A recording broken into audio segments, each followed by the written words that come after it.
While it is possible to use an image map to simulate the bumpiness of a surface, a bump map does have its drawbacks. Since it is a rendering trick, the bump effect is only effective and visible at certain angles of view to the bumped surface.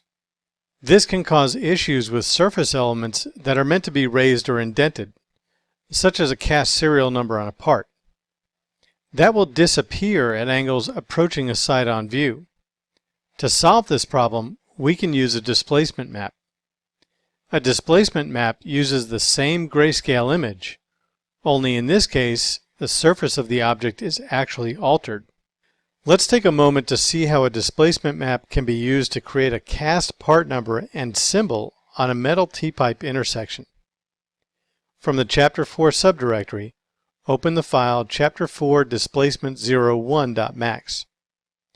This file is a simple T-pipe that has a few basic materials applied to the surface of the object. We're going to apply an additional map to one of the materials in order to create the appearance of some text and a symbol that have been cast into the part. First, we want to open the Compact Material Editor. Click and hold the Material Editor button and choose the Compact Material Editor option. In the Material Editor, select the pipe material. This is a multi-sub-object material that contains the rough paint and brushed metal materials that are applied to the pipe. Click on the material in the ID1 slot named Paint Gray Rough. This is an Arc and Design material that we're going to add a map to that will displace the geometry using a custom map. First, let's render the scene in order to see what the pipe looks like without the displacement map. Make sure the Camera 001 view is active and click Render Production from the main toolbar. Once the rendering is complete, you'll notice there's no defining markings other than a roughened surface. Close the render frame window. In the Material Editor, scroll the Paint Gray Rough panel until you get to the Special Purpose Maps rollout, and open it if it isn't already open. Select Displacement. To add a map, click on the Displacement Map button with the None label. In the Material Map Browser dialog, open the Maps Standard Rollout. From the Standard Rollout, choose the Bitmap option and click OK. In the Select Bitmap Image File dialog, select the Displacement Map PNG file and click Open. This adds the bump map into the displacement channel. Since we want this map to fit the specific mapping coordinates applied to the pipe, make sure the Use Real-World Scale checkbox is not checked. To view the file, click View Image in the Bitmap Parameters rollout.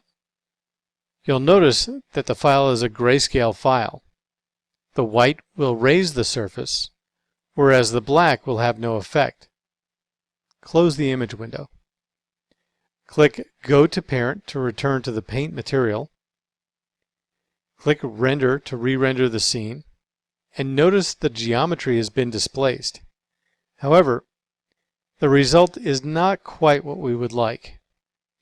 In order to reduce the height of the displacement, set the displacement value to 0.05. Click Render to re-render the scene. The displacement is now at the proper height, but the quality is not very high. In the Render Frame window toolbar, click Render Setup to open the Render Setup dialog. Click the Renderer tab. Scroll the Renderer panel until you see the Shadows and Displacement rollout and open it. The parameter we want to adjust is the edge length.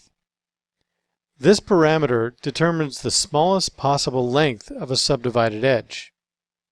As this value gets lower, the higher the visual quality of the displaced surface will be. What you sacrifice is processing time and render time.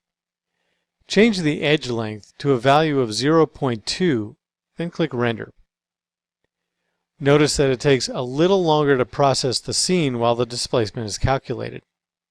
Once the rendering is complete, You can see that the quality of the displacement has been dramatically improved. The text is easy to read, and the diamond pattern on the threaded section is cleanly displaced. Take a moment and change the camera's position using the camera orbit tool located in the navigation tools at the lower right. Re-render the scene and pay attention to the fact that the displacement is not a trick. The geometry is actually created to match the image and parameters we've used.